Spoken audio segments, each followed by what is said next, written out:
Bonjour, vous êtes à Tuscany. Je fais une housse de couette pour le lit de ma mère. C'est dans deux tissus. J'ai pris deux rideaux qui étaient ces rideaux-là. Comme vous voyez, il ne reste plus grand-chose ici. Et un rideau qui était comme ça, blanc, pour doubler en dessous. Dans la vidéo qui va suivre, c'est le taillage. Et je vous dis tout de suite, j'ai fait une erreur à cet endroit. Mais d'une manière ou d'une autre, c'est pas grave. D'une manière ou d'une autre, je pouvais pas couper plus large. Ce que je dis qui va être la longueur, finalement, ça va être la largeur. Parce qu'il manque 6 pouces. J'ai fait une erreur de calcul. J'ai pris la mesure de base et non la mesure finie. Et comme la longueur de base était le même chiffre que la largeur finie, ben j'ai inversé les deux. Ça fait que, et qui fait quand je dis que cette partie-là va être la longueur, c'est la largeur finalement à la fin. Ça arrive. Vous n'êtes pas tout seul à faire des erreurs. Je peux vous le garantir.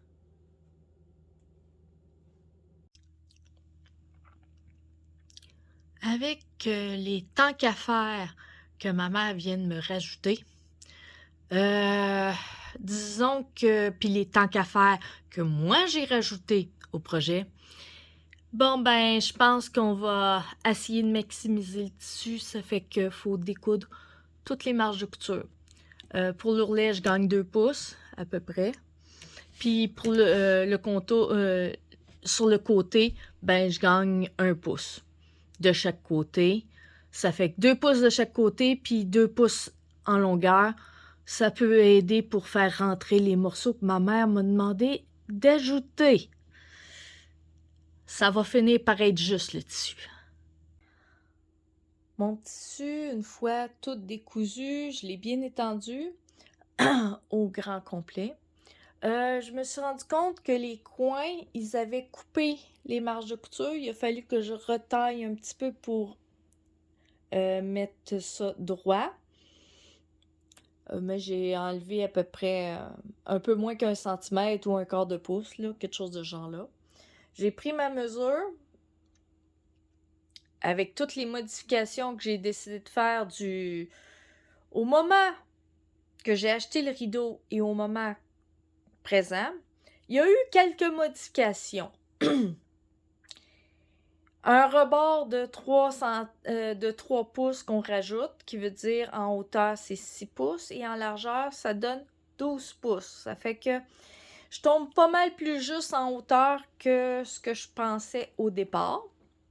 Ça fait que vous voyez la petite ligne bleue. Attendez 2 secondes. J'ai une baguette. La petite ligne bleue ici, c'est la ligne où je dois tailler. Et ça, je l'ai fait avec un checkline. Voici. C'est ça, c'est un...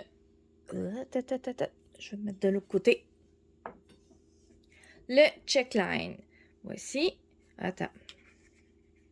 Excusez-moi, je ne sais pas le terme en français, je l'ai juste... C'est une corde, tout simplement, que tu viens fixer d'un côté ou l'aide d'une autre personne ou une bonne vice grip, puis tu vas de l'autre, tu étends ta corde et tu viens la pincer et la ligne se fait.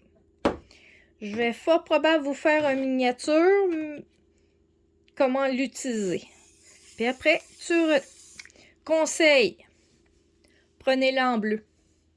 Le bleu est la couleur qui est la plus dure à fixer, qui fait qu'elle ne tache pas. Le rouge peut tacher. C'est pas dans les articles de couture qu'on trouve ceci, mais dans la catégorie menuiserie. Il y en a différentes sortes, en plastique, en métal. Je pense je suis rendue à 3 parce que mon chum me les a piqués, puis il les perdait, puis quand j'en avais besoin, il trouvait pas, puis lui, il savait pas où il était. Ça fait qu'il a fallu que je m'en rachète, on est rendu à 3. ils sont toutes de couleur bleue. C'était la condition d'achat. Comme ça, même s'ils les utilisent, ben, pour moi, c'est correct. Bon, il me reste à tailler et faire la deuxième partie car la largeur... Bon, voici le chain clang. Actuellement, il y a une petite porte d'un côté. Ici. Qu'on met la poudre. La première fois qu'on met la poudre,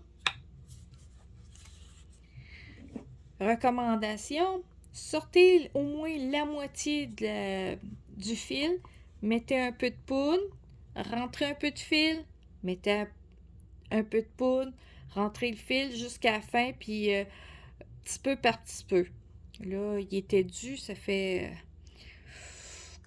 disons, un an ou deux, j'en ai pas remis, mais j'avoue que j'en mets pas souvent et je l'utilise pas beaucoup. Et ne le remplissez pas au complet, le checklang, c'est pas nécessaire. Bon. Voilà. Il était dû. Refermez bien comme faut. Et là, pour le tissu, vous placez vraiment le tissu parfaitement bien. Vous mettez les deux indications de où vous voulez couper à 2 ou 3 endroits sur le tissu. Là, vous sortez le fil. Vous installez le fil à l'endroit que vous désirez. Ça peut être une personne qui le tient ou, comme ici, je mets une vice grip. Vous le tirez au complet. Vous maintenez au sol bien comme il faut, bien tendu. Et on fait juste comme ça. Et voilà, la ligne est faite.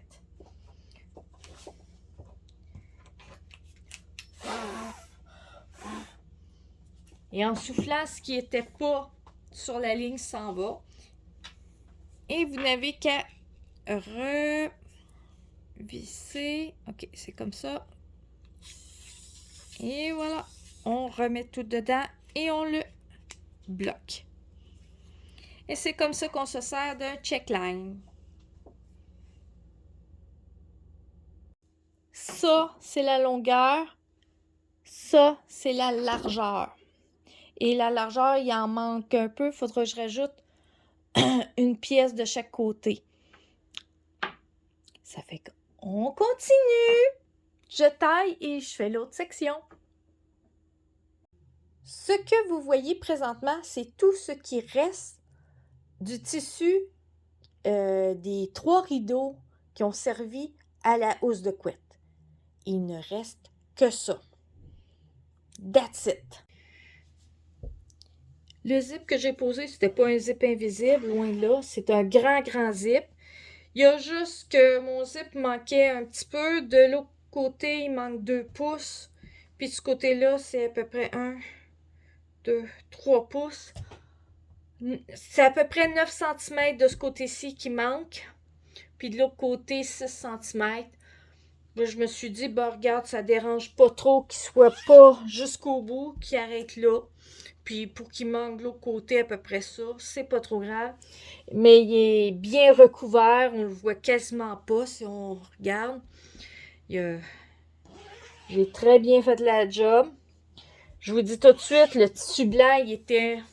Autant pour le taillage, ça allait bien, tu suivais les marques du fil parce que le tissage, sauf que son tissage fait qu'il est légèrement extensible, qui fait que des fois c'était un peu chiant à coudre. Il fallait tout le temps que je mette le côté blanc sur les griffes, autrement ça voulait tirer, ça faisait, disons, de la marde autrement. Ça fait, mais c'est, il est super super beau et très confortable. Ça fait que ma mère va être contente, c'est le dessous. Puis le zip, normalement, on met vers le pied. Mais dans mon cas, à cause que, bon, justement, je mettais, bon, cette partie-là qu'on voit ici, là. Ça, c'est le haut. J'en ai mis à peu près 60 cm. Ça fait et ça, c'est dans le haut. Et comme j'avais déjà une coupure à cet endroit-là, j'ai décidé de mettre le zip à cet endroit-là qui est à, ben, comme j'ai dit, 60 cm du haut de la couverture, mais ça devrait pas trop déranger, même si ma mère replie le haut, elle devrait pas être sur le zip. Ça devrait pas toucher à elle. Le tissu était un peu chiant. Je sais pas si on le voit. Attends, je vais tasser un petit peu la caméra. 2 secondes. Voilà. Ici, j'ai mis 3 pouces. Mais à des places, j'ai joué. Il était très dur à maintenir. Et ça fait que en dessous, on voit que la piqûre est pas tout à fait à la même place, mais je dirais que mon repassage est peut-être en partie à cause et il y a des places que les marges de couture étaient pas tout à fait respectées. Disons que ça a été très compliqué. Puis, je vais vous montrer où j'ai fait l'erreur maintenant. L'erreur que j'ai fait, bon, dans mes calculs, c'est que j'ai oublié de mettre l'ourlet. Que je mettais un 3 pouces plus un 3 pouces plus marge de couture au bout qui fait que je sais qu'on la voit pas beaucoup là, mais ici il y a une coupure ici. Et bon, comme j'ai tout taillé avec le checkline pour bien étirer tout ça, je me suis rendu compte que de temps en temps, le tissu n'avait pas toujours la même largeur partout, qui fait que à des places, ben, en faisant la couture, ben, regardez, ça a fait ça a dévié. Normalement, ça aurait dû arriver là, mais non, ça arrive là. Une chance, j'avais pas juste pris un 6 pouces, mais sur la largeur, ben, le tissu était pas tout égal parce que j'ai dû mettre ça pas dans le sens normal. Les lisières sont perpendiculaires au lit. Les lisières sont comme ça. Et ça, c'est le pied du lit ici. Ben, sont de ce sens-là, c'était la manière que j'étais capable de rentrer le tissu. Autrement, ça ne rentrait pas. Puis j'ai fait une erreur. Puis j'ai été capable de le rentrer, mais comme vous avez pu constater, il reste pas grand tissu. Pour la bordure que j'ai faite de 3 pouces, je me suis organisée que toutes les coutures soient rentrées à l'intérieur de la bordure, qui fait que sur le bord, ici, il n'y a aucune marge de couture qu'on voit. Et même s'il était à l'intérieur, le tissu bleu, je l'avais tout surjeté parce qu'il avait tendance à s'effilocher juste à le regarder. Je n'ai pas pris de chance, je l'ai surjeté et il est à l'intérieur de cette bande-là ici, surjetée. Pour faire les coins du bas, j'ai utilisé le tuto de cette personne-là. Demandez-moi pas de lire ça, je sais pas comment le prononcer. J'ai mis dans la barre en bas le lien directement à la vidéo en question. J'ai fait une petite erreur et je vous montre l'erreur que j'ai faite et que j'ai corrigée tout de suite après. Et pour que vous ne faites pas la même erreur que moi. Bon, la vidéo en question, même si la personne, je pense qu'elle est espagnole ou portugaise, je sais pas, il n'y a aucune parole, c'est juste image. Ça fait qu'il y avait une chose que j'avais pas trop compris, mais j'espère qu'avec l'erreur que j'ai faite, ben, vous verrez de ne pas faire la même erreur que moi.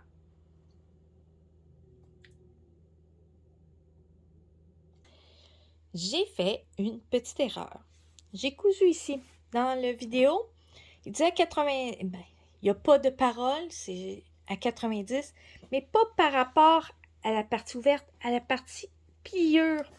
Qui veut dire c'est comme ça jusqu'au coin de ton tissu que tu as cousu, là. Le petit coin, là, c'est comme ceci qu'il fallait faire. Je vais le remettre comme il faut, vraiment bien à plat. Bon, je crois que je vais le faire dans l'autre sens.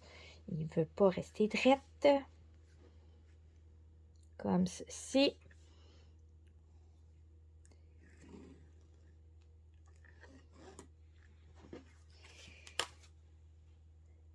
C'est ça. Par rapport au pli.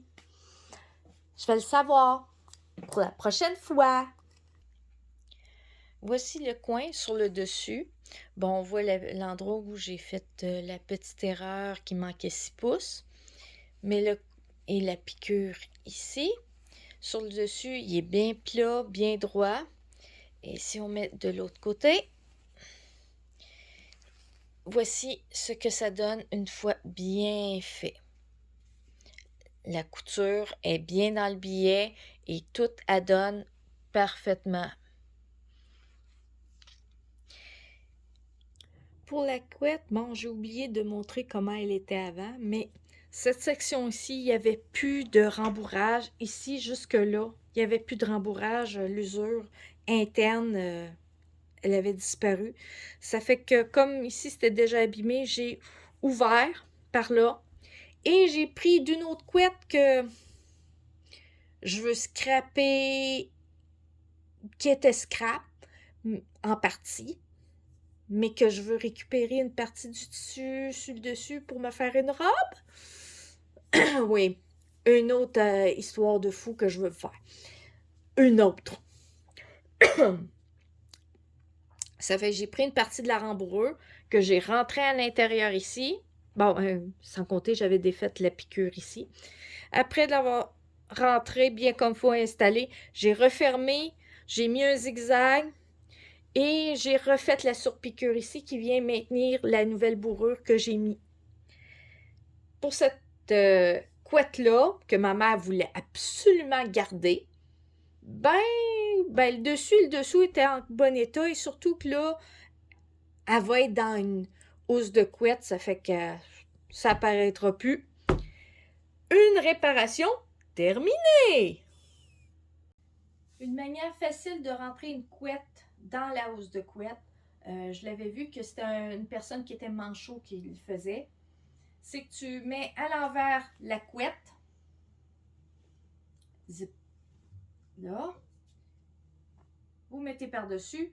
Eux, le zip était au bout complètement. Moi, c'est pas le cas. Ça fait que ce que je vais faire, je vais aller virer ça en prenant le coin ici, le petit bout ici. Je vais aller prendre le coin et je le rentre. Et voilà, ce petit coin-là est fait. Je fais la même chose dans l'autre coin.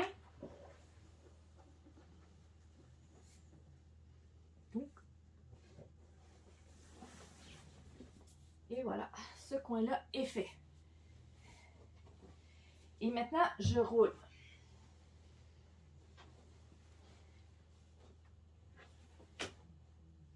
Et là, je viens revirer le dessous par-dessus.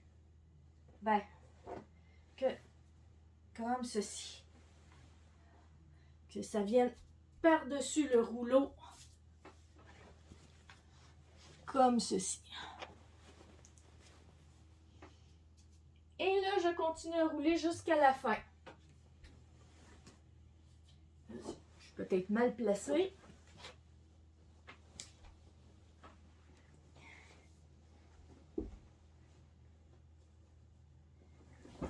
Et voilà.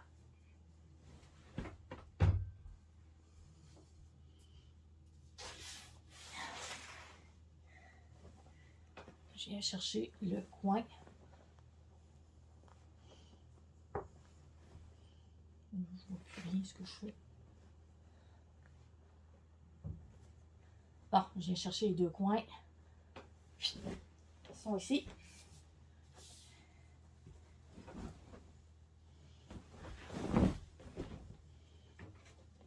Et voilà.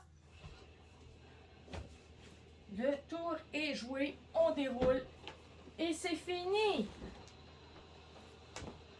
La housse de couette est toute dedans. Les coins sont bien à bonne place. Il reste juste à zipper le bout.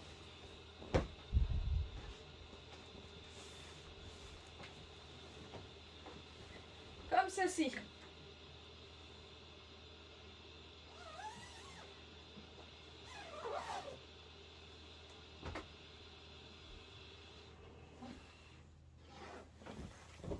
Ça fait que ma mère sera bien contente de l'avoir. Je viens de laver tout son lit. Elle voulait absolument. Pour une nouvelle couette, il faut que le lit au complet soit impeccable et clean. Bon, c'est fait. Le lit, sa corde à linge. Et maintenant, la couette pourra rentrer dans sa chambre. Yeah! Conclusion de cette housse de couette. Ma mère est super satisfaite. Ça fait déjà une semaine qu'elle dort avec cette couette-là.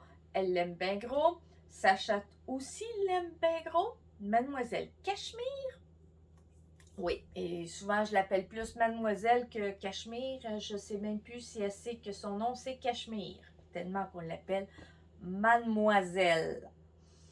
Elle aime la douillette et elle ne veut pas dormir sur la couverte qui est sur la douillette pour protéger la douillette. Non, non, non. Elle va se coucher n'importe où sur le lit, sur la couette et non sur cette petite couverte-là qui est faite exprès pour elle. Et je vous montre ce qui est en dessous. Le tissu qui est là, c'est supposé. Et la douillette. La serviette de rétine, c'est supposé où est le chat devrait dormir. Et voici où elle se tient. Ma mère a complètement perdu. Ça fait 2 semaines et il n'y a plus rien à faire. La chatte a gagné la guerre. Ma mère a cédé et c'est la reddition complète. Bon, ben si vous avez aimé ma vidéo, mettez un pouce en l'air et abonnez-vous pour d'autres nouvelles vidéos. Et je peux vous dire, il y a bien des projets commencés qui sont pas terminés. Bientôt, bientôt, bientôt. Bye bye!